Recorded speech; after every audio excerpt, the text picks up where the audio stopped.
Hey, welcome back. Forgiven AF podcast. This is a second chance podcast that we use as marketing material for our mentorship program. Full disclosure, we just recorded for about 30 minutes, had an awesome episode going, and I realized I didn't press play. But you live and you learn, right? So this week we took the boys to the Rangers game. It was a blast. Some of the boys brought their moms. A lot of the mentors brought their wives. So it was really awesome for the boys to get to experience, seeing husband and wives together and the way they interact, because a lot of these boys don't have that at home, which is not their fault, obviously, but it's just cool for them to get to see that and experience that. And then we went and got shoes for the boys. It was kind of hard because some of the kids didn't reach all the requirements of getting the shoes. So it was kind of hard watching, the kids be with us and not get their shoes. But I don't believe in participation trophies, and I really want these kids to learn from what they're going through. So I held my ground, and they didn't get their shoes. But hopefully next time we're going to help them out a little bit more to get them to that point. But anyways, so I'm super excited about the guest we have on the show today. His name's Cory Losier. Cory and I met we were recording. We got asked by Pastor Stephen, who's the Gateway prison pastor, to come and record. They were putting together like a promo video for like the inmates. So they asked us to come. They asked Cory and I and another gentleman. So we like pretended to be inmates. It was definitely a little bit awkward going back into a prison and wearing whites, and even just being in the cell was definitely a little eerie. But I definitely love that I have that feeling, because it keeps me from not wanting to go back. Let me see. So when I met Cory, it was cool because, and he wouldn't say this about himself, I had to learn from someone else, but I was like, yeah, so what do you do for a living? He's like, yeah, I cut grass. And I was like, oh, that's interesting. You don't look like just someone that cuts grass. You know what I mean? So I was like, well, that's interesting. And then we just left it at that. But then later on, Pastor Stephen's like, man, did Cory tell you about, how he's blown this company up since he got out of prison, and how awesome it is, and how, he put numbers behind it that are huge numbers. And I don't want to put your business out there like that, but I was like, man, that's impressive. And what really made me like Cory even more was his humility and his humbleness, and explaining, he wasn't like, yeah, man, we got a multi-million-dollar company here. It was more of a, oh yeah, I'm just cutting grass, man. I'm just out there living, and I was like that. I really like that about a person, because everyone nowadays is, more doing the opposite. Let me inflate what I'm doing to look even better than I am. But I thought that was really cool. But Cory, first of all, Cory wrote a book. He just published it called Born a Loser. So I'm excited for him to come on and kind of tell us his story and tell us where he's at, and how he got to this point. And I think we have very similar paths, which is cool as we talk, and we really understand each other when we talk, because we're both like, oh yeah, me too, and pretty much every sentence that we say. But Cory, first of all, thank you for being here. Sorry for having to redo this last 17 minutes again, but could you tell us kind of where you're from, how you grew up, just kind of give us a basic understanding of who you are? Yeah, I can do that. Sean, man, I appreciate you letting me be here. Really the honor is mine, and I'm excited to talk to you, man. And so, yeah, and it's cool, man. We can have, if we have to double record, no problem, man. The 30 minutes was worth it, dude. So we'll just go through it again, man. I want to circle back real fast though, about when we were in the whites, man, when we were doing this little promotional video or whatever, and got back in the white clothes that we were in when we were in prison, he said that it was, so we recorded, it's funny, we recorded in what used to be the exact jail that when I was arrested finally and went to prison, it was actually that jail. I forgot about that. That I was originally put in before I went to prison. And so even down to the cell. And so that's crazy. Yeah, of course, man. So it was a lot of fun doing that. But and like he said, it brought back memories, and hey, I'm glad I'm not here anymore, that kind of stuff. But growing up, so grew up in a really small town in Illinois called McQuan, and then also for a little while there in Elmwood. By small I mean a couple thousand people type thing. And my parents had good parents, still have good parents, still married today, and they were. It was a good childhood. I remember having a lot of fun, as a kid. I remember riding bikes. I remember running the neighborhood. I remember, riding go-karts with my dad and dirt bikes with my dad and going on camping trips, and it was with my little sister and my mom and dad. And so it was a fun childhood on the family side of things. But meanwhile, there was like, it was like I was living two lives, man, even as a child. So what you don't know is that when I was born, my last name was spelled Loser. So loser, right? And so it's pronounced Losier, and according to my dad and my grandpa and everybody who's ever been a Losier, they say it's pronounced Losier.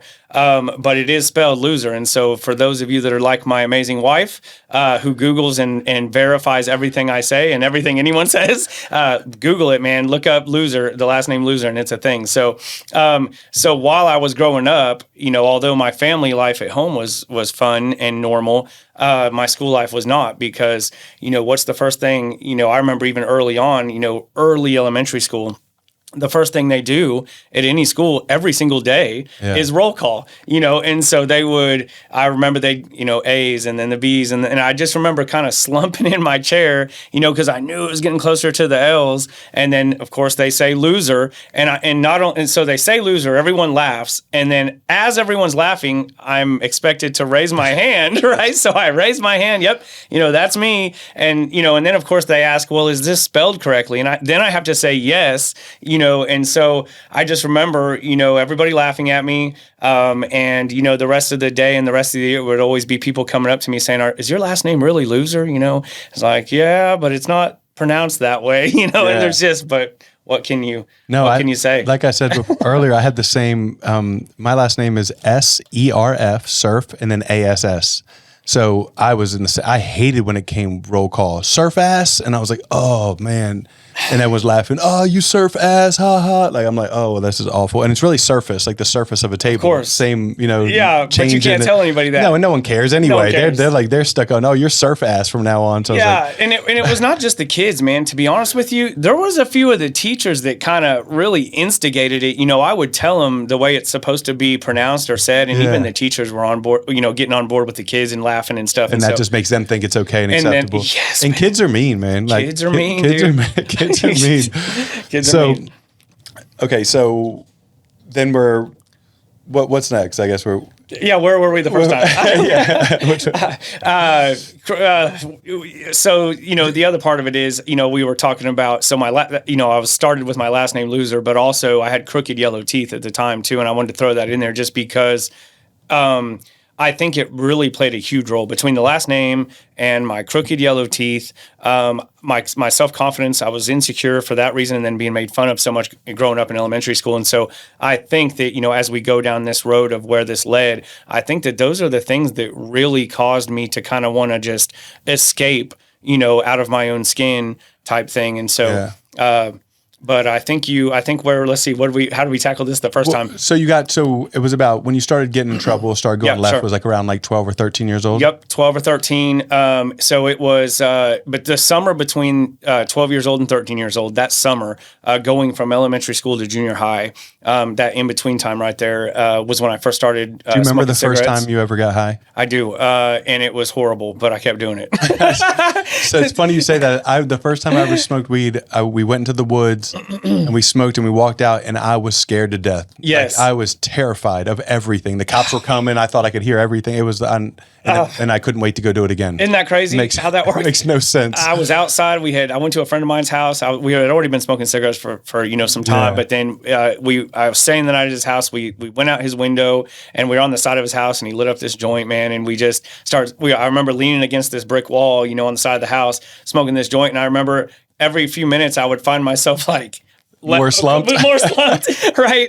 Until I was laying on the ground, and I remember throwing up and everything, dude, like the first time. And then how somehow led to doing it again. More. I don't know. It makes no sense. But I think that there's, with people like us, especially when you have these insecurities and lack of confidence, I think there's a huge correlation between that, because a lot of the men that I've known that have this like godly confidence in their lives were able to kind of stay away from that stuff. Like they didn't need to change the way they felt. Right. And I've always, even to this day, I have to struggle. Like I'm not in any sort of active addiction, but I have to make sure that I'm not like trying to find ways to change the way I feel, like to try to like be present in my feelings. You know what I mean? Because I've always ran from them. Always run, cover them up, with whatever it is that you can cover them up with. And so, no, 100%, man. So, and I think, a lot of times, then I'm going to throw this in there, man, because for you and I, it applies, and so many other people. But it's funny. You can look back and find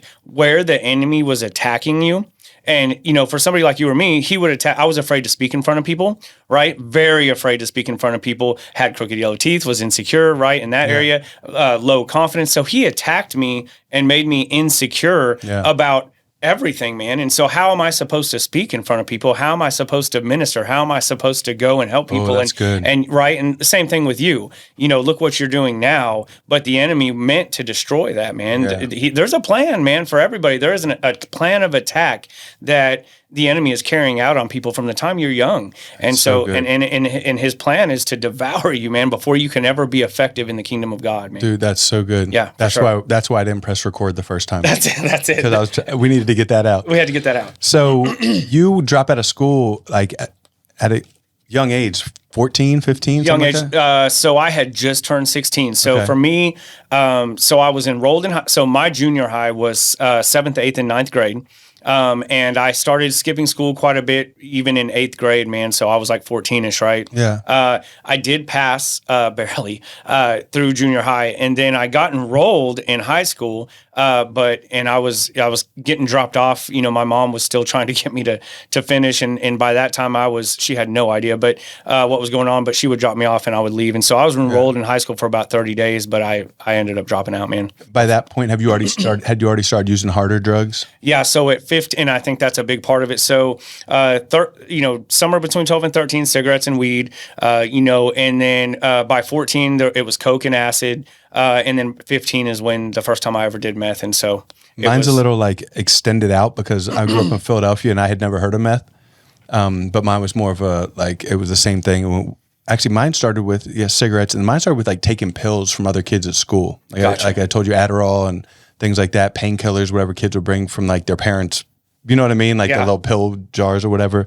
Then I started smoking weed, and then that's when it just started going downhill. I started coke. Coke went a long time for me, 5 years, like 16 to 21. But like you were saying, coke's not like meth. Coke, or at least for me as a person, coke wasn't something that I wanted to do all day, every day. It was more of a like, if I'm drinking at night and I'm partying, and through the night. Like I didn't want to be doing coke in daylight. Like, sure. Yeah. But I never had that problem with meth. No, it was like, all day, every day, all night, every night, never end. Right. 20 years later. Right. Exactly. And so, blink of an eye. But yeah, no, same thing for me, man, on the coke. Was your dad, like when you were going in this direction and getting in trouble, or not even necessarily getting in trouble, but starting to like not go to school, stuff like that, how did your dad handle that with you? Was it like aggressive or was he passive? Like how did he? Yeah, so I'll say it like this, man. So my parents they loved me so much, man, and they still do. And so I had really good parents that just didn't know how to handle me, and handle the situation. And I honestly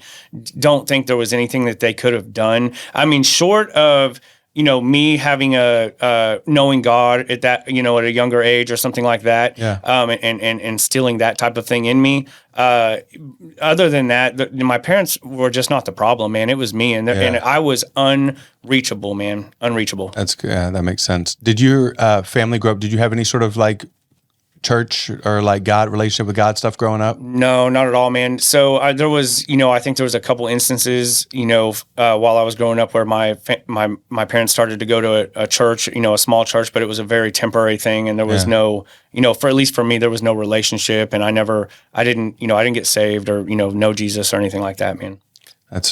So then we're about 15, 16 years old. We're dropped out of school, and the addiction just really takes off, right? It's like. Yeah. So what happened was, once I started doing meth at 15, it was like there was meth and then all other drugs, dude. Yeah. Meth for me anyway was where it was at. Like I was from the first time I ever did it, I was sold, dude. I felt like Superman. I felt like I could do anything. And I was ready to take on life. And I just, the way it made me feel was good, and I had confidence, and it gave me all the things that I felt like it appeared and seemed like it gave me all the things that I was lacking. So true. So, but yeah, man, it was, and it started subtle, man. And that's the other thing about it that we were talking about before.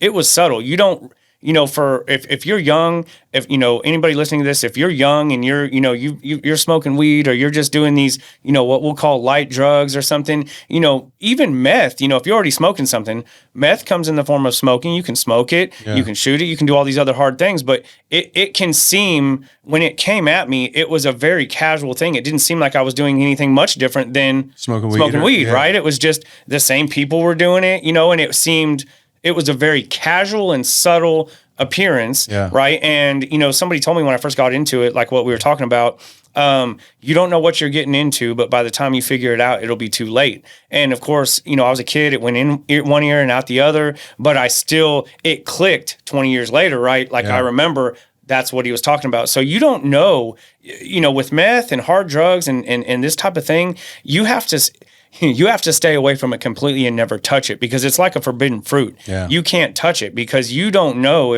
when you'll be able to stop touching it, or if, right? And so it's just one of those things in life that you can't touch at all.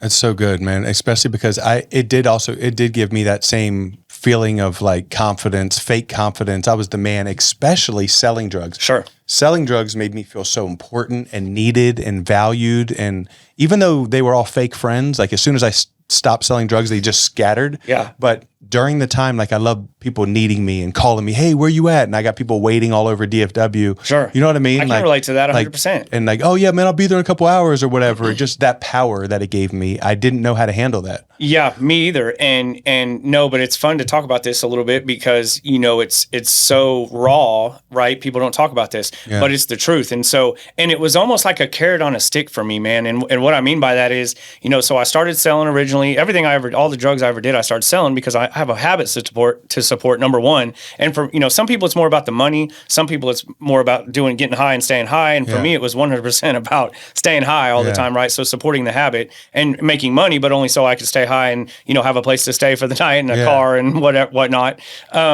And so because of that, of course, I never got anywhere real, right? Even cooking meth, I made all kinds of dope, man, but still never got anywhere, dude. It's so true. Because I gave it away. I did it all, I lost a lot of it, man, like in so many different ways, but flushed it when no one was even following me. No, it's so real. But we were going somewhere with that. But so it was like a carrot on a stick for me, dude, because, you're talking about feel like you're somebody when you're selling it, right? Yeah. And so you think when you're entering into this game, it starts in one place and it gradually, for me anyway, it gradually progressed. And so I remember getting a teener, and I thought I was big time, dude, because I had this teener, Turned it into like 10, 20s. And then the next thing, I've got an A-ball and I'm like, wow, this is a lot of dope, and then that turns into a quarter ounce. And the next thing, you got a half ounce, and then it's ounces, then it's quarter pounds, and it doesn't matter though. That's the thing about it. Like, it's a trick, man. The whole thing is a trick. It doesn't matter how much dope you got. It doesn't matter who you are selling it, because here's the thing about it. Number one,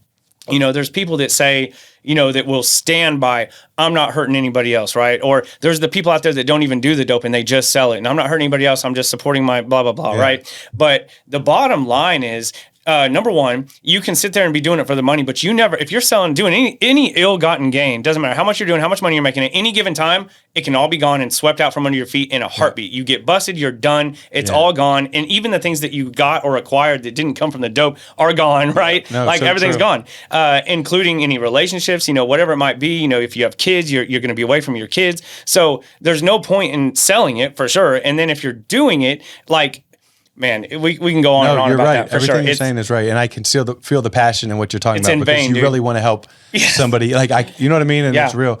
The same way you said someone told you what I was told by a guy that I was buying dope from was, first you lose your job, then you lose your family, then you lose your freedom. He goes, that's the process, and it's going to happen. You become a slave. And that's what he told me. And I was like, no, not me. First I lost my job, then I lost my family, then I lost my freedom. Like, it kind of went freedom, then family. But sure, that's the way it works, But like, you're going to lose. Yeah, you're going to lose. And just like you were talking about with the selling drugs, when I was selling drugs, like, I would even have large quantities, driving them to Louisiana, all this stuff. Dude, I never had any money. Like, I mean, I had money then for what I wanted, but I wasn't saving money. Like, it's not like I was doing it as a career. Right. Like, from the first time I ever sold drugs to when I got arrested by the DEA, I was always about to be done. Like, it was never like I was a drug dealer and I was it was like, no, I'm just doing this right now. This is just, and then I'm going to stop. But then next thing I turned around and 10 years were gone. Sure. Yeah. And I was like, oh my God, like I just wasted 10 years of my life on this drugs and I have nothing to show for it. Everything's gone. Like now I'm in prison for 13 and a half years. Like it's awful. You know what I mean? And it takes everything. So for me, and I'll jump back in, so we were talking about, where it started, and it was so casual and it was subtle and all that, but it gets not casual and not subtle real quick. For me, I started shooting meth at some point, right? Yeah. And once I started shooting meth, I have to say, man, it was night and day difference. It was all of a sudden, whatever addiction I thought I had was nothing compared to how addicted I became once I started shooting it. And once I started shooting it, there's just something different about it, man. I quickly lost all my inhibitions, all my morals. It didn't matter what I did or what I had to do or who I had to hurt or how I had to hurt someone to stay high and to stay doing what I was doing in that lifestyle. And so, I stole from my parents. I stole from everybody, dude. I'm lucky I'm not dead, man, because I screwed some people over, plenty of people along the way in the 20-year stretch. But dude, it was, so it will take you down really fast, even right before your eyes, dude. You have no idea it's even coming, and all of a sudden you just get hit. And so the needles and shooting it really hit hard. And then when I started cooking meth, man, it was, dude. It was a whole different ball game, man. Like you said, it's sorcery, and there's some implications that come along with that, man.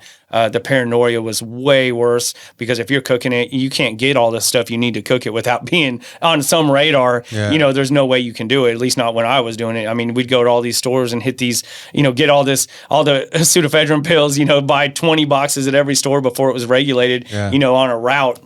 And just, and go to these feed stores and buy these things. Dude, we were clearly not farmers. We'd walk in with, stained red and yellow shirts and hands, from the red phosphorus and iodine stains all over, smelled like a walking lab, dude. And so, when you go down that road, you are on the radar, and so it was the paranoia set in, dude. I didn't trust even the people that I knew really well. Yeah. Like I couldn't trust anybody. I was always looking over my shoulder. I was always nervous, dude. I it was so out of nowhere. I just became this zombie meth addict. Yeah. Just poor person. Lost, hopeless, shameful, despised, person stuck in this mess that I couldn't get out of, in this deep, dark pit, man. It was the worst place I could ever be, man. Yeah, and just hearing you talk about it, I can it's sad because there's so many people, men and women right now, that are stuck in that life. So many people out there hurting, just stuck in that life and don't know what to do. They don't know what's the next step. They don't know how to get out of it. And for me and you, it was prison. You know what I mean? For me and you, it was, I don't know. You'll probably say this too. Prison was the best thing that ever happened to me. Listen, Sean, it's like talking to myself when I talk to you, man. I know. And I'll tackle both of those things. Before you get into the prison, yeah, sure. Let's go through the legal troubles that got you, that sent you to prison. Okay. So for me, and I'm gonna be careful. I don't know how else to say it, but if there's a such thing as a smart addict, I was a smart addict when it came to, I didn't have the dope. When I drove down the road, dude, I didn't have the dope just sitting in the console. I had special magnetic cartridges, containers built under the car and things like that. And so it took me 18 out of the 20 years to get caught with meth, man. I would run in the sewer tunnels and evade the police, and get to where I was crawling and they would never come after me. And it was just so along the way, so from year 1 to year 18, I was in and out of rehab, 30 days rehab, 60-day rehab, 90-day rehab, 18-month rehab, which I didn't complete. In and out of jail for minor things, traffic tickets, warrants, Never gotten my cars inspected or registered, so I'd get tickets. They would turn into warrants. Yeah. I would go to jail, get pulled over, go to jail. Look, the car would get impounded. I'd lose the car, get out of jail, have no car, do the same thing again, and lose. I probably had 20 cars in a 20-year period, dude, because I couldn't keep anything, man. Yeah. And so I was in and out of rehab, in and out of jail, in and out of homelessness, but I was in and out of jail because of mostly traffic tickets, a couple misdemeanors for just drug not paraphernalia. Taking care of your responsibilities. Right, yeah. But not meth. So I didn't get busted with any meth. until the 18th year in, man. And then it was with a few grams, I think. And so, but it was the first charge ever. So it was a slap on the hand. Probation. Yeah. They immediately let me out within a couple weeks, and I was right back. I was still a drug addict, dude. I didn't even have time to really clean up. Yeah. So I got out and started doing the same thing I was doing again, and ran with a blue warrant for about a year and a half. And then on year 20 is when they caught me with even more than I had the first time. And then they, I went to prison. But to circle back to what you said, prison was the best thing that ever happened to me. And here's the thing, man. When they caught me, I was still a drug addict. So when they pulled us over, finally, I did run on foot and try to get away, of course. But I was tired, dude. I've been running and I've been up for 20 years, brother. Yeah. And so you're tired, Yeah. But I want to back up for a second because so here's the thing that happened to me about halfway through, man, around year 10. So what changed for me? I got saved, dude. So around year 10. Oh, that happened before? Yeah, okay. Man. So, and I don't want to miss out. And it's important to talk about that when you get, just because you find, you decide to go to God and get on your knees and pray and say, God, please help me. I want to, I accept Jesus into my heart. I know he died for me and all this, and you just accept Jesus and you decide to make that commitment, man, doesn't mean, so something does happen, like your heart will change, right? You are changed forever and you are a child of God, right? Yeah. But that doesn't mean if you're in the middle of your addiction that you necessarily just never do drugs again, right? So when I got saved, I was homeless at the time. I was about 10 years into my meth addiction, and dude, it was pouring down rain, and I had nowhere to go, dude. A pocket full of dope, dude, but nowhere to go still. No money, no phone that was turned on. And just, dude, miserable, right? Hungry, just soaking wet. And so I walked to my parents' house in the middle of the night, and I knocked on the door, and my mom answered, and I was like, hey, I don't know what to do. I've tried everything. I'd already been in and out of rehabs and all that kind of thing. And so I was like, okay, I'm willing to try God. If I come here on Sunday, Mom, will you take me to church? And so I don't care what church it is, nothing, just if I show up, will you take me to church? So my mom... I have chills right now just because that's really... So my mom, of course, she's, they're the ones that have been up every night waiting for their, thinking their son's going to end up dead and all this, right? And so, of course, she said yes. So I did show up on Sunday, and we went to this little bitty church, man, but... up to that point, I always kind of thought Christians were tree huggers, man. Like, I mean, dude, they're weaker people that have to have something to rely on, and they're just, they weren't my people, right? Yeah. And so, but I'd also been trained that way by my environment around me the people I'd been hanging out with. But so we went to this church, man, and it was a little like 30 people in the congregation. And here's what I remember walking in, man. Number one, like I said, I looked soaking wet, and maybe you'll post that picture on this video so people can kind of see where I was before this. But walked in, super embarrassed, super ashamed of myself. There was no hiding it, bro. Normal people knew the second they looked at me what was going down. And so, but I walked in expecting judgment. I walked in expecting, people to be looking at me and staring at me and making me feel uncomfortable. And I expected I was probably going to walk out and all that. But when I walked in, dude, this church opened their arms to me. The pastor, the people that were in the church, there was a couple there that just... dude, they came to me and immediately like fell in love with me and offered to help me. They took me out to their land out in Sanger, Texas, and immediately just offered to come help and get me cleaned up for a couple weeks. So I went out on their land with them, and they put me in this program that they paid for. If I was willing to go, they said, go, just give it 3 days, right? Just go to this program. The program name was Discovery. I don't know if it's still around or not, but I went. It took place in a hotel in Dallas. They took me there, and man, there's these different things that go down there. I'm not going to be specific, but about the third day in, I think on the last day, no, it was the second day in.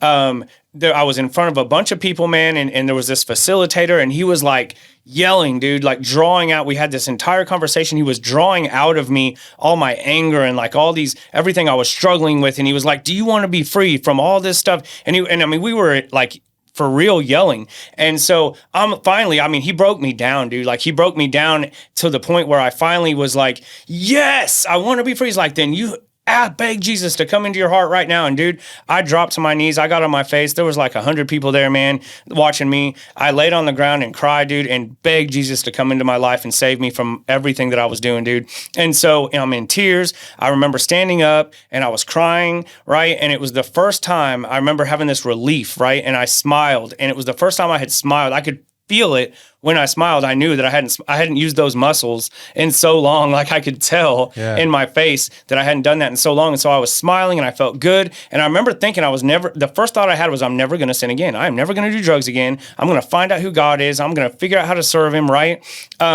And that facilitator held up this white towel right in my face, man, and he was waving it in my face, and he said, you know what this is? And I said, a towel, And he's like, no, man, this is where your sin's going to be from now on. And so I didn't take it super seriously. I didn't know what he was talking about, but the segment got over, and I went upstairs in the hotel, and my roommate, we were guys with guys, girls with girls, and my roommate hadn't showed up for that particular segment.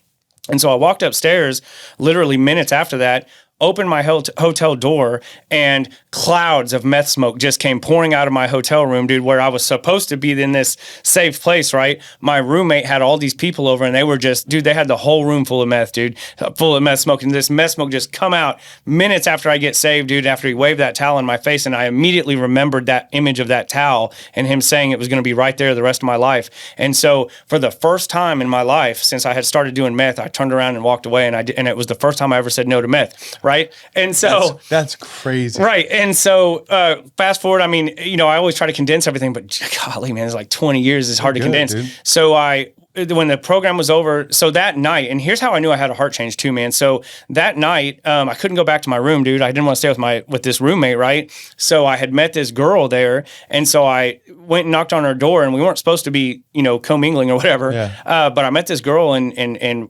she said I could stay in her room. One thing led to another, and the only reason I'm even bringing it up is because one thing led to another. We slept together, but when we did, dude, it was the first time I was ever convicted for sleeping with a girl because I wasn't married, dude. There was a conviction in my heart, man, that I felt. You really did. I knew the Holy Spirit. Something was different, dude. And so then my mom picked me up, and she saw me smiling, and she started crying the second she saw me, man. And she was just, and so, like I said, I thought I was never going to do meth again. But here's what I want to say is 2 weeks later, I was right back to doing meth again. Just because I got saved, just because you get saved doesn't mean necessarily that you stop doing, that you're fixed.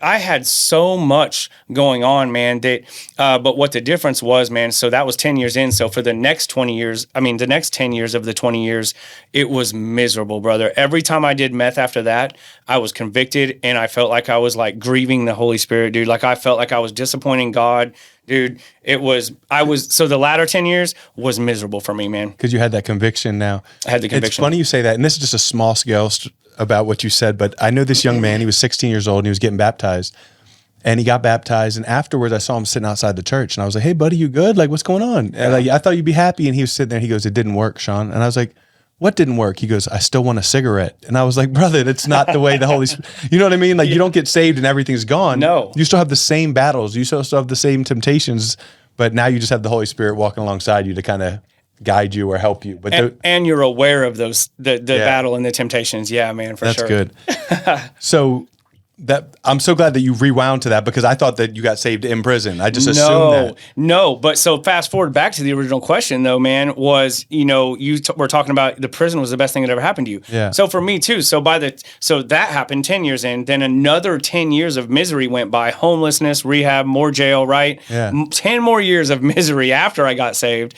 And so then when I finally got pulled over that last time, dude, and got busted, all these cops are everywhere, dude. Like 10 cop cars, more than enough. And it was always overkill. But there's like 10 cop cars, man. They put me in the back of the car. And I remember leaning my head back on the back of the cop car, and I just went, It was like a relief. A sigh of relief, bro. Yeah. I was glad. I was actually glad I was going to prison, man. And because I knew I had made a decision years before that if I ever got to, I just needed the clean time, dude. I already was a child of God, brother. I knew I was changed. I wanted to follow God. I wanted to do the right thing. But, there's a scripture that says, I do not do what I want to do. For the things I want to do, I do not do. But the things I hate, I keep on doing. And that was me for a decade, man. And still today, just not with meth, right? And we all have those. We all have that. And it might not be drugs. It might be something else you're doing. But when Paul says that in the Bible, it really made me realize that, like, it's okay to have struggles. You know what I mean? Like, Paul, who wrote half of the New Testament, if not more than that, is sitting there saying that he's still struggling and there's things that he knows he doesn't want to do and he still does it. It just, not justifying your problems, but it just kind of makes you realize, dude, I'm not God can still love me and I can still have these struggles. Or even though I can't figure this out, that doesn't mean that I'm not, like, still on the right path. You know what I mean? Right. Like, you might fall down, you get back up and keep pushing, you know? Yeah, they say failure's not falling down, it's staying down. You Staying get back down. up, man, and you keep going. And you know what? And so, yeah, dude, I was glad to be going to prison, man. But the difference was I used the time for my benefit, man. Yeah. So tell me about what did you do positive while you were in prison? So once I got to prison, the first positive thing I did is I slept, man. I slept for weeks, man. I slept and I ate and I ate and I slept, man. And I had to get my weight back and I had to get healthy, dude. And it was, so, the first few weeks were kind of a blur. But once I did that, I started immediately, man. I got physically healthy. I started working out in prison. I started getting myself doing everything on the physical side of things. And I got in the Bible, dude. I started reading the Bible daily, multiple times a day, and I was praying. I was figuring out who God was. God, what do you want from me? Who are you? What do I need to do differently? What is right and wrong according to what you say, not what the world says, right? Yeah. And so, but I've developed a relationship with him, man, is what I did, man. I learned how to be quiet. I learned how to listen. I learned how to hear what he was saying to me, and understand what my convictions were and try to do the best I could to follow him in all those things. That's really good, man. And then, so how long did you end up doing in prison? Not near as long as you, brother. Man, so I got a 2-year sentence, and then I did 1 year of that. And so I was out, but 1 year was all it took, man, for me. That's awesome. So, like, sometimes I always say that I ended up doing 6.5 on a 13 with a bunch of I won an appeal, different things happened. And I think I needed all 6.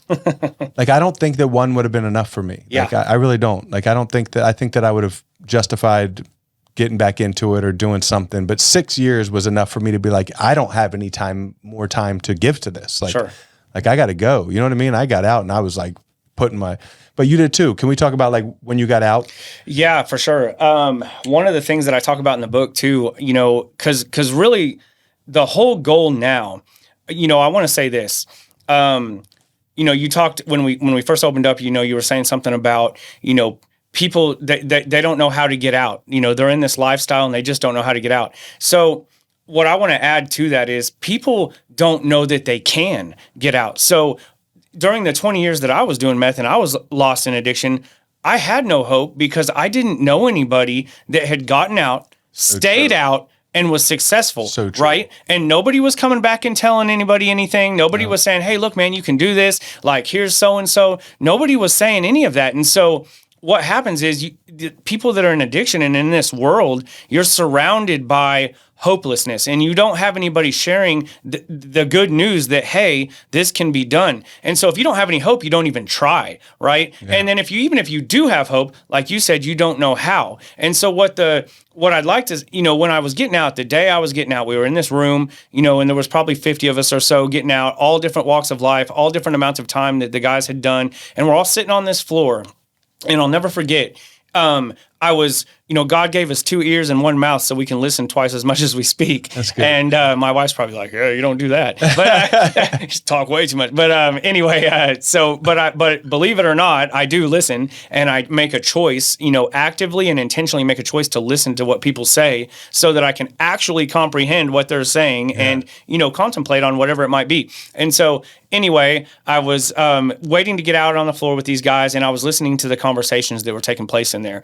And I was baffled and shocked, and I don't even know what word to put to it, but all these conversations that were happening these guys had been in there 10 and 15 years, man, talking about my wife's picking me up right now, we're about to get high, and I'm going straight across the street with the TDC check to buy alcohol and, right back to this stuff. And I watched it, dude. When we walked out of the doors, man, and they opened those doors, I watched clouds of smoke come out of cars, dude, and guys get in the car. And it was like, you just spent 10, 15 years so true to get back out and do the exact same thing that got you there. And, there's these cliches and stuff, when you go to rehab, they talk about if you always do what you've always done, you'll always get what you've always gotten. Yeah. And dude, it's so true. It might be a cliche, but if you always do what you've always done, you are going to get what you've always gotten. The definition of insanity, it's doing the same thing over and over again.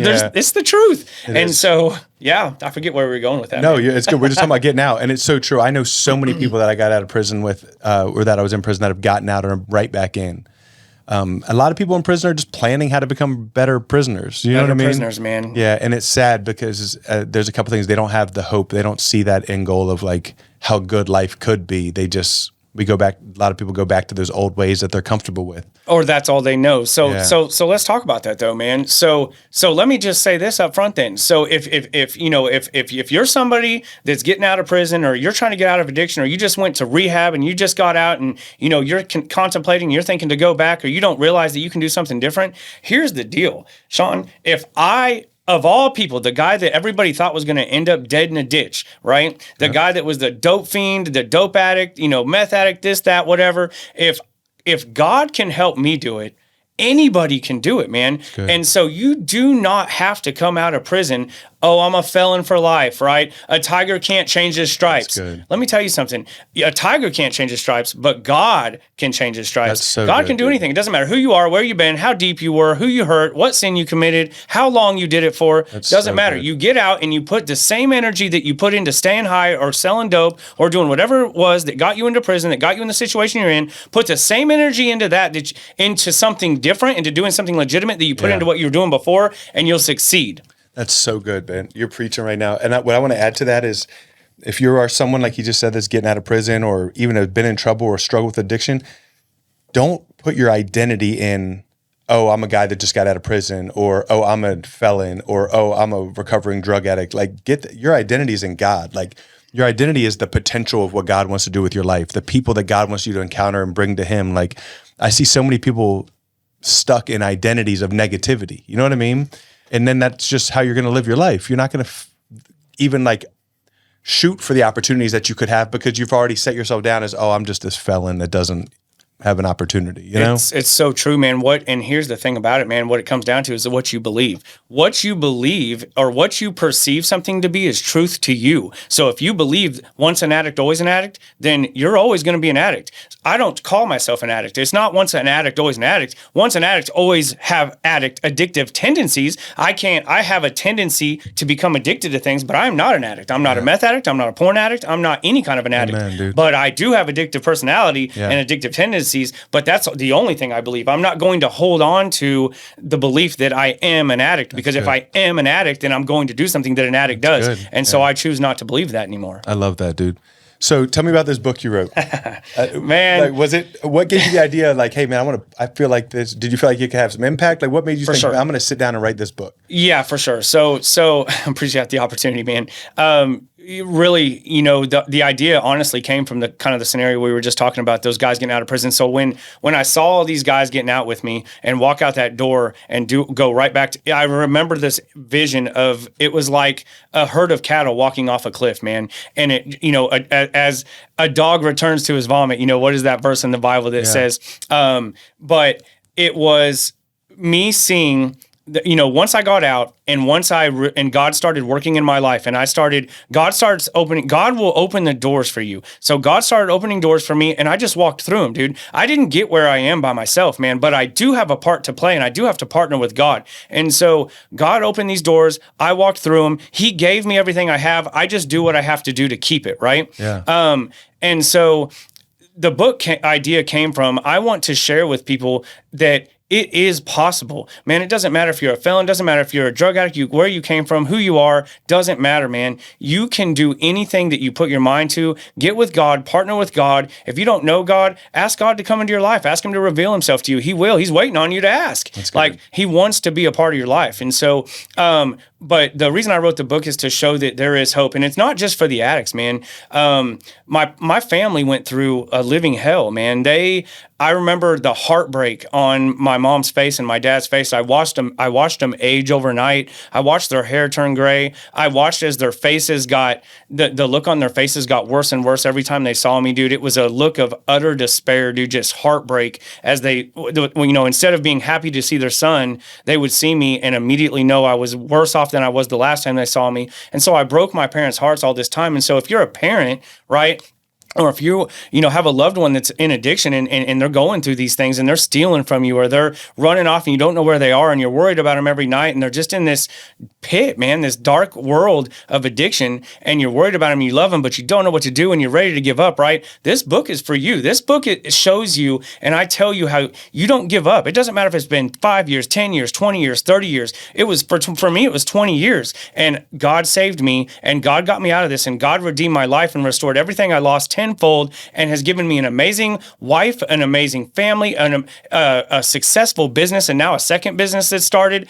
God has done things in my life that I never imagined he could do. And if he can do it for me, he can do it for you, or he can do it for your loved one. And so this book is to tell everyone, the whole world, that it doesn't matter how long you've been in addiction, you can get out. With God's help, you can get out, and don't give up on your loved one. Don't give up on your daughter. Don't give up on your son. Don't give up on your husband. Man, their heart's still there. It's intact. They love you. If they could have stopped what they were doing a long time ago, they would have, right? They don't know how. Get this book. Get the book in their hands. Read the book yourself.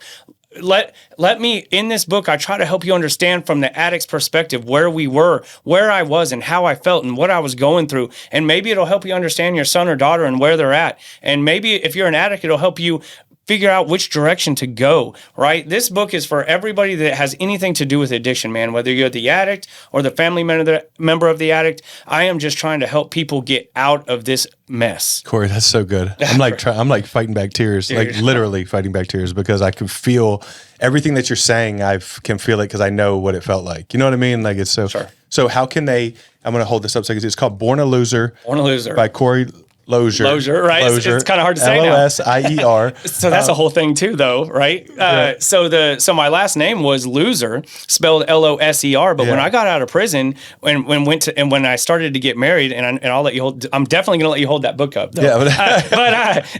But when I got out, because you might be wondering why there's an I in my name now, right? And so when I got out and was going down the road of getting married, and I started to think about my wife having to deal with that name and my kids, right?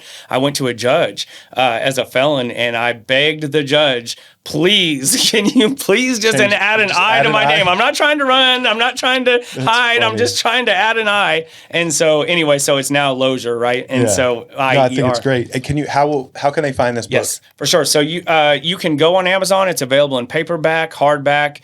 Just type in Born a Loser book, and it's going to pop right up, and grab one, grab 5, give them to the people that you know that need them, for sure. Man, this is awesome, dude. I'm glad you listened to God's calling and put this together, and the motivation that I get from seeing this, like. Yeah, I want to add something else too, man. So it's not all about making money on the book either, Sean. So the other thing that we're doing, because we've been in prison and that kind of thing, and I'm trying to get these. So I want to reach people before it's too late and before they go back, right? And so I'm trying to reach the guys that are in prison before they get out, right? And so what we're doing is we have this goal, my wife and I, we're trying to get a free book into the hands of every inmate in the nation, starting with Texas. So in Texas, there's 130,000 people incarcerated. And in the nation, there's almost 2 million people incarcerated across the nation. And so so far, the book's only been released for a couple of weeks now. Yeah. And with donations and book sales, we've been able to give, we literally just sent off 271 free books to the Michael unit in Tennessee Colony. That's awesome. And so we have a mission, man. We're trying to get these books out. So buy books, and that helps. And then also you can donate via Zelle or a check, but you can Zelle ditchtodestiny@gmail.com if you want. And 100% of those proceeds go directly to getting these books. Spell that out. Is it ditch, DITCH2, the number 2, or TO? TO. So Ditch to Destiny, right? DITCHTO, Destiny, DESTINY @gmail.com. Ditchtodestiny@gmail.com. You can Zelle that, and 100% of that goes straight to helping get books to the inmates. That's awesome, y'all. So ditchtodestiny@gmail.com. If you want to, and that's if you want to reach out to them, sure, for any questions or just support, I'm sure you can send an email there. Same email, yep. Yeah, so that's awesome. And then Born a Loser by Cory Losier on Amazon. It's super easy to find it on there. So if you guys feel led to support, or if you know anybody that this could benefit, please just, I don't even know how much it is, $15, $20. It could save someone's life. It's definitely worth it. And I know this man, intimately, this is not for him. He's not the look at me, look at my book type of guy. So if that makes you feel any better, it definitely makes me feel better, because I know what the purpose is behind this. Real quick before I let you go, I ask everybody at the end of the show, if you could give one piece of advice to a 16-year-old or yourself at 16, what would it be? Yeah, man. I would say to listen to the people around you that are trying to tell you something. Don't be the person that can't be helped. That's really good, because a lot of times we know it all when we're in our active addiction, or we think they just want to stop our fun, or they don't understand. But if you have more than one people telling you the same thing, there's a good chance you should, at least look into it. You know what I mean? For sure. And I know you got your last name changed, but can we talk real quick about how awesome your teeth look? I hope they do. Can we? I'm super jealous. Your teeth look freaking awesome. Appreciate it, I know man. that was one. I just brought that up because the name and the teeth thing was something that really hit you hard as a kid. And, it did, man. And you've overcome both of those. There's a story behind it, man. There's a story behind everything, Sean, which is awesome. God works. God's amazing. But so we talked about it. I had crooked yellow teeth, man. Yeah. Yellow teeth from drinking well water, and I just was genetically, they were crooked when I was born, and so part of between that and the last name. But yeah, so I told when I got, and then of course, doing meth all those years, I was missing about 12 teeth, man. And so, I had gaps everywhere, and it was looking pretty bad. And so,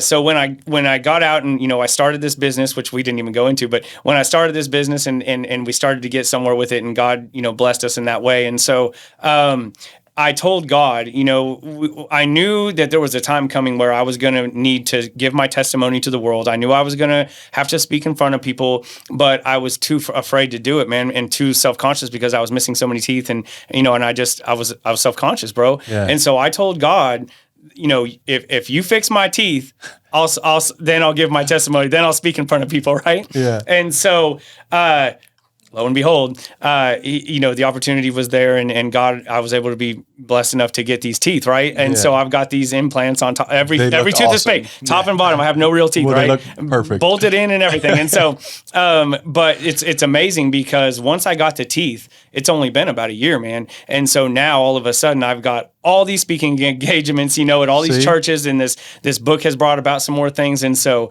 yeah, man. So now he's like, okay, I told, and I'm going into the prisons and talking to the inmates and trying to share that you can do this and share hope and all this. And so, as soon as he did it, he held me accountable to my word, man. And so I went. He says, go, I go, man. That's so good, man. Thank you so much for coming and doing this with me, Cory. I'm excited to build this relationship, man. For sure, man.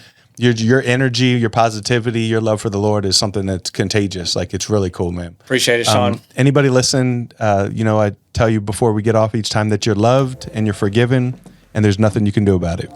Peace.